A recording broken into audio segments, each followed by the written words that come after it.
Demon-Kissed, Part 4, Nick, Chapter 14. Hidden Reference. I look at you sometimes, my lady, and see another I once knew. I sometimes see her in all that you say and do. I love you for this, but I must tell you I am not the man I was before, and I am scared that you will turn from me if you really knew who I am inside now. Yours, in all that you do, Nicodemus Grant. Some would call me eccentric, some would call me crazy, and a few would call me flat-out batshit insane. Personally, I agreed with the few, and I loved every second of it. I'd been loving it for over 12,000 years, but I did have to say that always living up to that amount of crazy was often more work than it was worth, and the fun of scaring the crap out of random people had worn off over the years. Being flat-out batshit insane was only truly fun when you had someone to share the crazy with, and I had no one that truly got my brand of nuts. Oh, I had friends, I had people I called family, and I'd had more than a few lovers through the centuries, but none had ever got my brand of crazy, the way the living form of my current work of art had gotten it. I added a faint line of shadows to the sheet covering part of the body on the bed I had painted, and set my brush aside. The sad part about it was that I wasn't truly crazy anymore. I had been completely, utterly, and boringly sane since a month and a half after her death. Alistair had dragged me out of a pit full of blood and told me to get my shit together before he had to put me down. Needless to say, I got my shit together, and here I was. Sure, I still played the part of the crazy being no one wanted to mess with, but I wasn't crazy. Life's no fun without you, you know, I said on a breath to the person in the newly finished painting. That is the best one yet, Captain Crazy, the soft Asian voice of May Tang said from beside me, and I glanced at her, then looked back at the drying painting. The woman on the bed appeared to be asleep. Her eyes were closed, one arm was flung over her head. The other lay across her stomach, the hand loosely clasping a sheathed dagger, and one leg was over the side of the bed, foot on the floor, and slightly bent at the knee. Her hair was the red of a deep pool of blood, and flowed in a slightly tangled mass across the pillow. One lock lay on the side of her face and brushed her lushly full lips.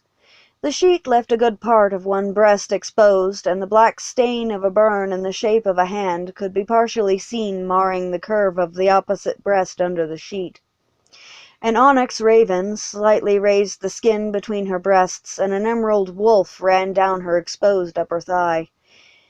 An open bottle of whiskey sat on the bedside table next to a half-full glass, 2 more daggers, and a leather pouch spilling throwing stars onto the surface of the table. Overall, the scene was the way I remembered it, right down to the slight smirk curving her lips at one corner and the almost visible shadow between her thighs. I saw her like this many times, I said, and flung a cover over the painting. We all did at one time or another, May pointed out, and I chuckled. I highly doubted that my friend and sometimes nemesis Alistair had ever seen the woman in the painting in the state of undress that she was depicted wearing in the painting when she was alive. Or if he had, he'd kept it to himself.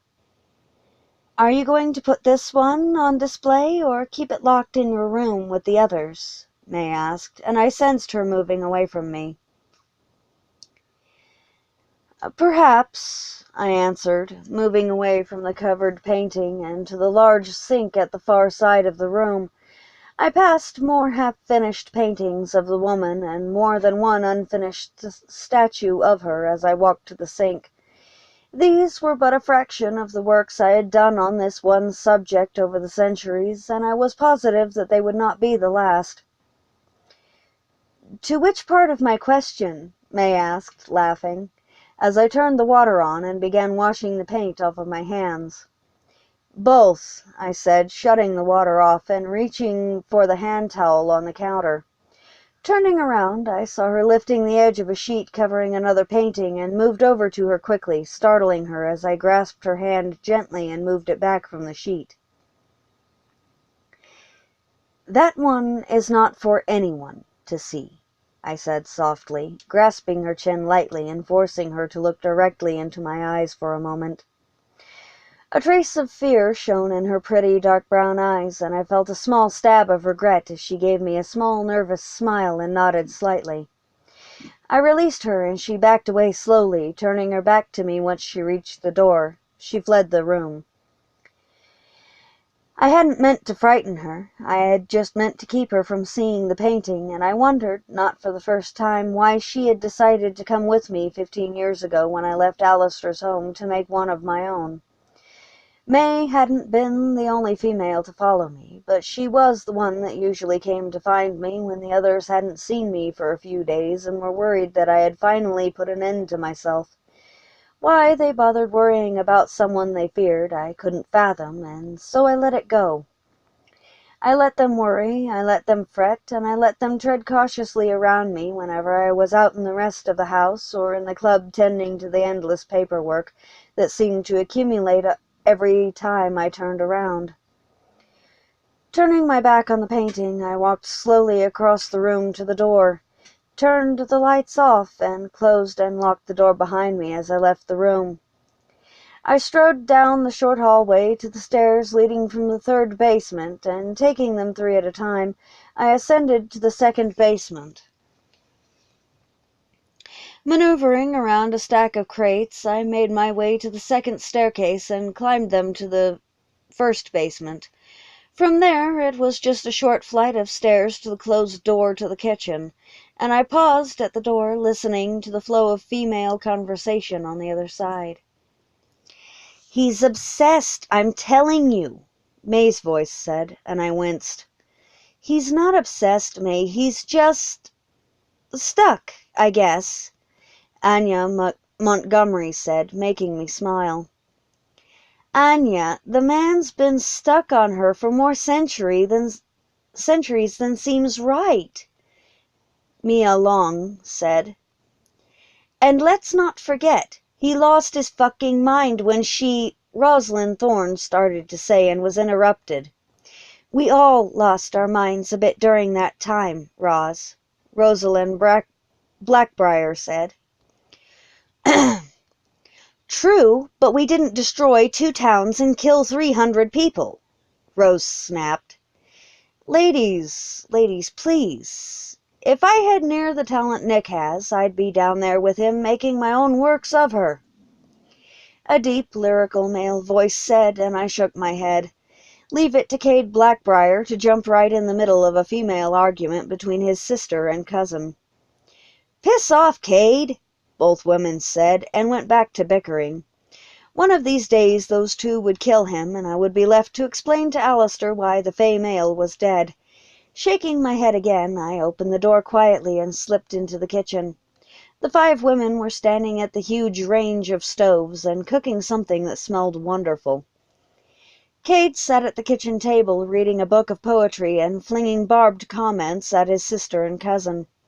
Slipping through the room silently, I exited the kitchen without being noticed and made my way to the grand front foyer, and up the stairs to the 2nd floor. I heard a door slam shut on the next floor up, and paused to listen for footsteps on the stairs. When none came, I continued down the hall and up the next flight of stairs to the 3rd floor. I paused on the landing for a moment, examining the doors to either side of the long hallway, and after a moment the 3rd one on the right opened, and a tall, muscular blond man stepped out into the hall. I remained where I was on the landing and waited for him to spot me as he walked down the hall toward me. His steps slowed to a stop when he did, and he looked like he'd rather be anywhere else at the moment than alone in a dimly lit hallway and facing me. "Good evening, Mikhail," I said, and moved from the landing toward him. To the man's credit, he didn't back away and even took another step forward. I mentally applauded the action sarcastically. "Evening, Nick," he said, and continued walking toward me slowly. "Oh, yes, don't move too quickly, or the crazy person will eat you," I thought sarcastically, and gave him a small friendly smile as I passed him. He returned it half-heartedly and beat a hasty retreat down the stairs. "$10 says it was his door that slammed earlier," I muttered, and continued down the hall, though I had to wonder when he'd moved his quarters up here when his room was supposed to be on the second floor. Turning left at the intersecting hallway, I continued toward the east wing staircase in the fourth floor. I had knocked out almost all of the walls on the fourth floor, and I had remodeled the entire floor, the result being that the landing of the stairs did not lead into another hall on this floor.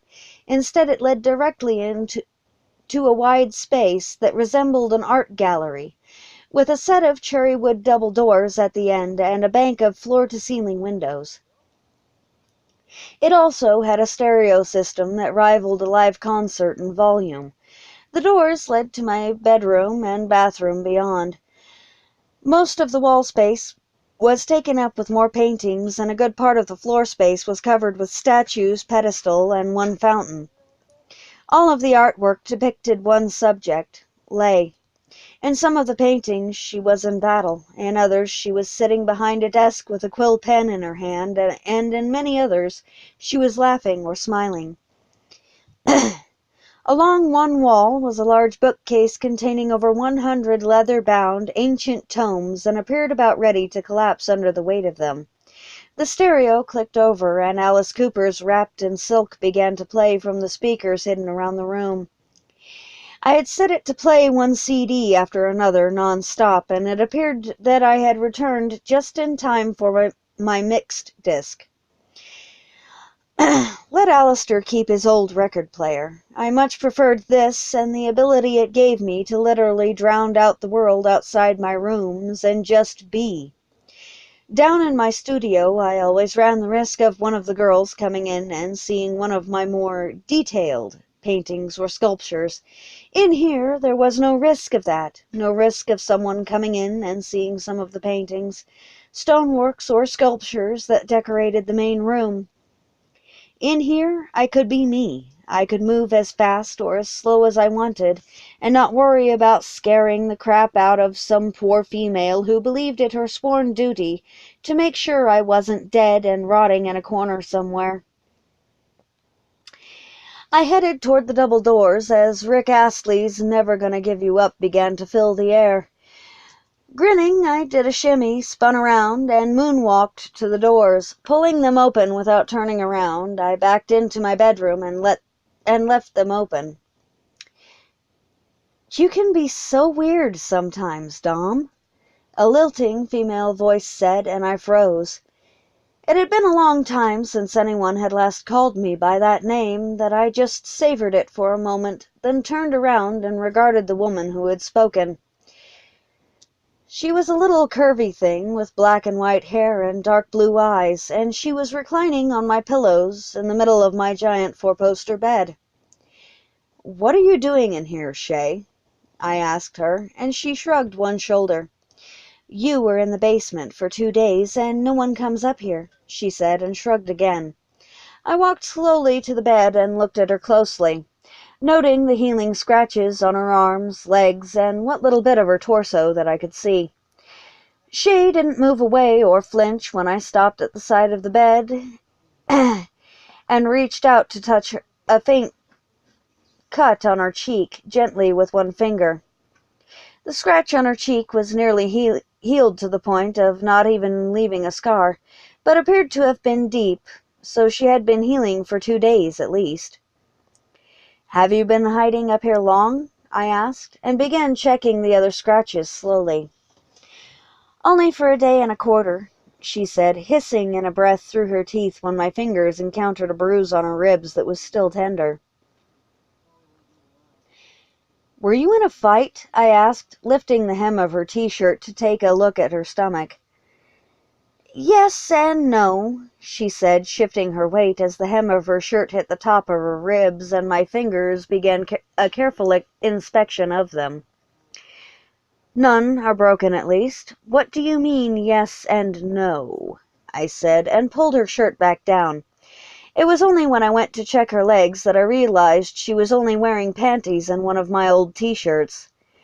I snorted as I realized that most men would be doing more than checking her injuries and asking questions after figuring that out.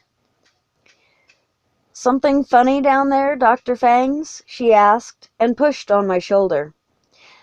I just realized that I must be insane. Here I have this beautiful, half-dressed woman in my bed, and all I'm doing is checking her wounds instead of trying something like any other male in my position would, I said, continuing to check the deep scratches on her legs, and noticing one on her upper thigh that extended up under her underwear. "You're not crazy, Dom. It's the rest of the world that's nuts. Remember that," she said, and reached over and picked up a book laying on the bed beside her. "Been into my private collection, I see," I said, glancing at the cover and noting the silver emblem. "These are the best stories, and they take me back," she said without a trace of apology. "You didn't answer my question, Shay," I said, and sat beside her. She kept her eyes on the page before her and didn't speak for a long time. "You're just gonna sit there until I tell you what you want to know, aren't you?" she asked finally, and looked up at me from her book. "We cats are ambush predators and have the patience of God," I said, and she smiled. "While us dogs just chase whatever catches our fancy and don't wait for anything," she said. "Precisely. Now what happened?" I said, and settled it in beside her with my back to the headboard. "Nothing, really.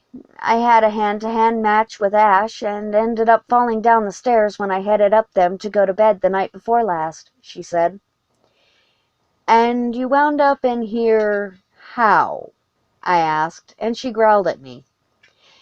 "Bran was trying to get me to sleep with him again, and I figured the mutt would leave me be if I was in the jaguar's lair. Turns out I was right," she said, closing the book and looking straight into my eyes. She whispered, "No one can match her, Dom. No one, and I still miss her like crazy." And her eyes filled with tears before she looked away. "Hey, look, I'll be working in the main room all night, so you can spend one more night in my bed. But you have to return to your own room in the morning," I said, and she laughed. "Thanks, Dom. You're a gem," she said, and leaned up to kiss my cheek. "You know, you're almost the only one who remembers my old name, and nearly the only one who ever calls me by it anymore," I said, and rose from the bed. "I try to remember the names of my heroes. You just happen to be one of them," she said, and opened the book again.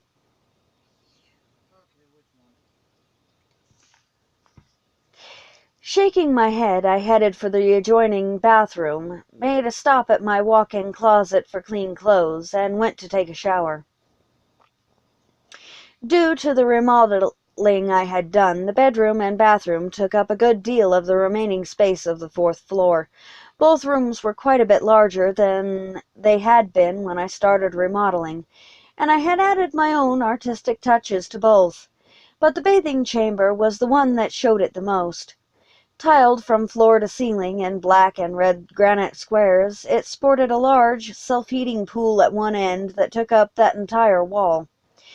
At one end of the pool was a man-made mini waterfall that ran constantly by pulling water from the pool and filtering it. One side wall contained a double sink set into a wall-length white granite counter and had one long, solid mirror running the length of the wall behind it. The opposite wall held a large cube that contained the toilet, and beside the toilet cube was a walk-in closet with no doors that held towels, wash rags, and mats for the floor. The room also had several of my painted marble statues stationed around it like erotic guards, and every time I came in here I often thought that Lay would have loved to see them standing guard over the only room that she had held sacred when she was alive. Dumping my clean clothes on the counter, near a smirking statue with its arms crossed and one thumb pointed toward the pool, I stripped off my 3-day-old dirty clothes and unbound my hair, letting it fall in a midnight black curtain down my back and shoulders. I shook my head a bit to settle my hair and felt it brush the top of my ass. It wasn't that I liked my hair this long. It was just that I never seemed to have the time or give a damn to get it cut to a more reasonable length. I was either too busy working in my studio or in the club, and even when I wasn't busy, I just didn't care enough about the way I looked to cut it.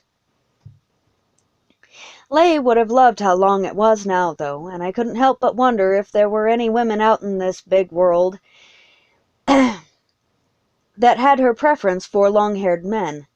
There probably were, but I hadn't the time or inclination to go out there and find them. Shaking my head again to clear it as memories threatened to swamp me, I moved to the pool of nearly too hot water and stepped in. Wading through the waist-high water to the waterfall, I let the sound of the fall soothe my tired mind and felt my body start to relax as the hot water rippled around me. Entering the fall, I closed my eyes and tipped my head back, feeling the water rush over my face and down my body in a cleansing tide. Over the sound of the water, I could hear Aerosmith's Angel and started to sing along as I stepped out of the fall and reached for the soap and wash rag. I sang the last refrain and stepped back into the waterfall to rinse the soap off and contemplated my choices of songs for my mix. There seemed to be more ballads and love songs than any other type of song in it, and I wondered if I should rework the mix, add songs that weren't sad or that didn't pertain to love, and remove some of the ones that did or were. Then Alice Cooper's Poison started playing, and I thought, if it needs reworking, I'll do it later. I sang along and scrubbed my hair, rinsed, then left the fall and waded to the far end of the pool and sat on a submerged ledge to just soak for a while. Leaning back on the shelf, I closed my eyes, and listening to the sounds of the water and the music, I allowed my mind to drift. Sleep came from the dark behind my closed eyelids like an assassin, and before I could open my eyes and fight it off, it took me under, and I was dreaming again. The gods knew that I hated to dream, and it wasn't because the dreams were nightmares. I hated to dream because the dreams were memories, and the memories were good ones, filled with laughing sea-green eyes and gay female laughter and blood-red hair. I hated to dream because I always dreamed of Lay, and waking to a world without her in it was the hardest thing I had ever done in my very long life. I always woke up feeling heartbroken and lost, and I hated that feeling. I fought the dream and tried to wake myself, but it was no use. Morpheus had me and wasn't letting go. "Sometimes, I swear, you work harder than I do and have more fun doing it," Lay said, laughing when I picked her up off of her feet and threw her over my shoulder. "You work harder than anyone, boss, you know that," I said, and started jogging up a hill behind the guild keep. Squealing in laughter, she pounded my back with her hands and demanded I put her down, that she had work she needed to do. "No, what you need, Lay, is a break, and I intend that you get one," I said, cresting the hill, and broke into a light run, hearing her laughter ring in my ears and her command to go faster. I obliged, picking up speed until I was running flat out over the Scottish countryside. Lay was still laughing 10 minutes later when I stopped and let her slide down the front of my body until her feet touched the ground again. There wasn't much difference in our heights. I was only 2 inches taller than her own 6-foot 6-inch height, and she looked right into my eyes when she was standing on her own again. She draped her arms over my shoulders for a moment, trying to regain her breath from laughing for so long, and I dearly wanted to kiss her in that moment, but I didn't kiss her. I just held her loosely until she had her breath back and let her go when she stepped back to look around. The moment passed, and I enjoyed watching her face as she examined the clearing I had taken her to. "How did you find this place?" she asked, turning around in a circle looking at the trees, flowers, and small lake that filled the clearing. The sunlight filtered through the tree branches and washed over her figure, turning her long, braided hair the color of good rubies and making her eyes sparkle like the sea they resembled. "You know I like to take walks. I found it one day about 3 years ago while I was out," I said, and moved to a wide, flat-topped boulder sitting at the base of a tree. Taking a seat, I leaned back on my arms and watched her as she turned around to face me. One hip was cocked and she had one hand on it as she just looked at me for a moment. "And you didn't think to tell me about it until now?" she demanded, a slight whine in her voice that I found absolutely delightful, and a pout to her lips that I found charming. "I did tell you. You were just working too hard to hear me," I said, and laughed when she stomped her foot like a displeased little girl and played with the end of her braid.